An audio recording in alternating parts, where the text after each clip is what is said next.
અને બે બધાયને એમ જ હોય. ગઈકાલે મેં મારી પત્નીને ફોન કર્યો. મેં એને કીધું તને પિયર ગયે 10 દિવસ થઈ ગયા છે, તું તો મને યાદ જ નથી કરતી. ઈ મને કે એવું હોતું હશે કાંઈ, મને તો ચારે બાજુ તમે જ દેખાઓ છો. તુવરની દાળમાં, ચોખાના દાણામાં, ઘઉંના લોટમાં. સાલું મને તો આંચકો લાગ્યો. હું ધણી છું કે ધનેડું? એ કાગડા બધે કાળા જ હોય. તારી વાત એકદમ સાચી હો ભાઈ. બીજી એક વાત કહું. હું એકવાર મારા હારે ગયો.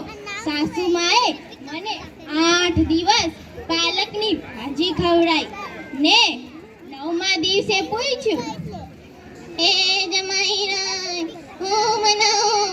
પછી તો મેં કહી દીધું મને ખેતર બતાવી દો, હું જાતે જઈને ચરી લઈશ. ઓહો, તે તો ખરી કરી.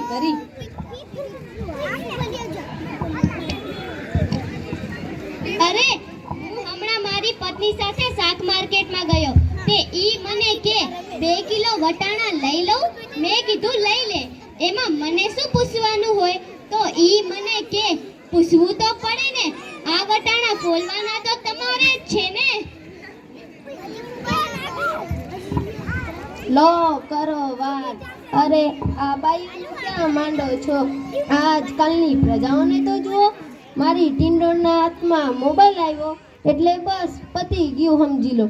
આપણી સાથે વાત કરતા હોય અને કોકનો ફોન આવે તો હાલવા જ માંડે. એલા આપણે કાંઈ ખેતરના ઉભેલા જાડિયા છીએ? એના મન તો આપણે એવા જ હોય. મોબાઈલ આવ્યો એટલે કલ્લો દુનિયા મુઠ્ઠી મેં. ધીરુભાઈ અંબાણીને જ જોઈ લ્યો.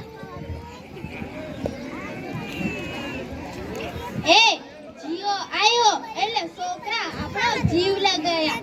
એનું નામ જીઓ નહીં મરો રાખવું જોઈએ, મરો.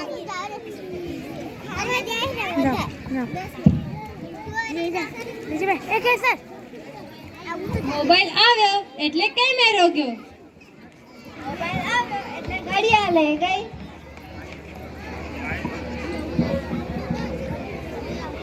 એ મોબાઈલ આવ્યો એટલે બેટરી ગઈ. એ મોબાઈલ આવ્યો એટલે કમ્પ્યુટર ગયું. એ મોબાઈલ આવ્યો એટલે ટપાલ ગઈ.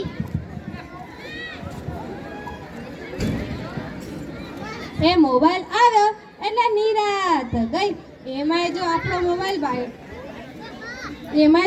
મોબાઈલ ઘરવાળીના હાથમાં આવ્યો તો આપણે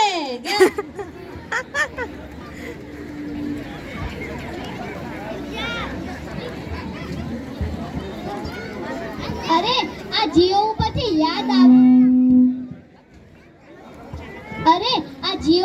યાદ આવ્યું. હમણાં સુધીમાં 25 પૈસા હાલતા હતા. તે કોણે બંધ કરાવ્યા ખબર છે તમને? નથી ખબર ને? હા, કોણ બંધ કરાવે? સરકાર સિવાય કોઈ બંધ કરે? એ નહીં, એ 25 પૈસા એટલે પાવલી. એ પાવલી સરકારે નહીં પણ જીઓ વાળા મુકેશ અંબાણીએ બંધ કરાવી. એ ઈ કઈ રીતે? જુઓ, હું કહું, મુકેશ અંબાણીના લગ્ન વખતે આ પાવલી એટલે ઘણા બધા પૈસા કહેવાય. તે ગોળમાર ઘડીએ કીધા કરે, પાણીની ચમચી ભરો ને મૂકો પાવલી. ગણપતિ પૂજન કરાવે ને કહે મૂકો પાવલી. એક ફેરો ફરે ને કહે મૂકો પાવલી. બીજો ફેરો ફરે ને કહે મૂકો પાવલી. પેલા મુકેશ અંબાણીને એટલી ખીસ ચડી, આખો દેશ મને મુકેશ અંબાણી કહે છે અને આ ગોળમાન મને મૂકો પાવલી કહે છે. હું મોટો થઈને આ પાવલી બંધ ન કરાવી નાખું તો મારું નામ મુકેશ અંબાણી નહીં. એ જુઓ, કરાવી નાખીને પાવલી બંધ.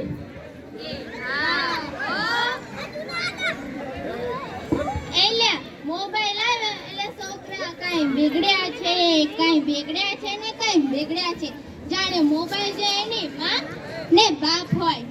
એટલે એને વરાસો મોકલ્યો હોય તાપી જઈને બેઠો હોય, ખેતરના ડાટા કાઢી નાખે એવડો હોય. અલ્યા, આ તો ગઈકાલની જ વાત છે. મેં પહેલાને કીધું કે તારો છોકરો પાણા ફેંકે છે, કોઈને લાગી જશે તો ઈ મને કે આ મારો છોકરો નહીં, આ મારો ભાણિયો છે. મારો છોકરો તો તારા બૂટમાં પાણી ભરે છે. નાટા પાટા શણગાર કરીને સ્કૂલે મોકલ્યા હોય અને પાછો આવે એટલે પલળેલા કાગડાની જેવા થઈ ગયા હોય. એલા મારા ટીનિયાને સાહેબે એકવાર પૂછ્યું, 15 ફળના નામ બોલ. મારો ટીનિયો કે એક ચીકુ, બીજું એક સફરજન, બીજું એક પપૈયું અને એક ડઝન કેળ. લ્યો, બધાને 15 ફળ. લ્યો કરો. અરે છોકરાઓની વાત મૂકો તડકે, આપણી જ વાત લ્યો ને. ઘરે છોકરાનો જન્મ થાય એટલે છોકરાની માં કે આંખ તો મારા જેવી છે, બાપો કે નાક તો મારા જેવું છે, કાકો કે વાળ તો મારા જેવા છે અને મામો કે હાસ્ય તો મારા જેવું છે. અને ઈ છોકરો મોટો થઈને ના કરવાનું કરે એટલે ઘરના બધાય કે ખબર નહીં આ હરામખોર કેના જેવો થયો છે. એ આ તો સૌના ઘરની વાત છે. આપણે તો થોડી કઈ નવરા છે, આ બધા તો નવરા છે.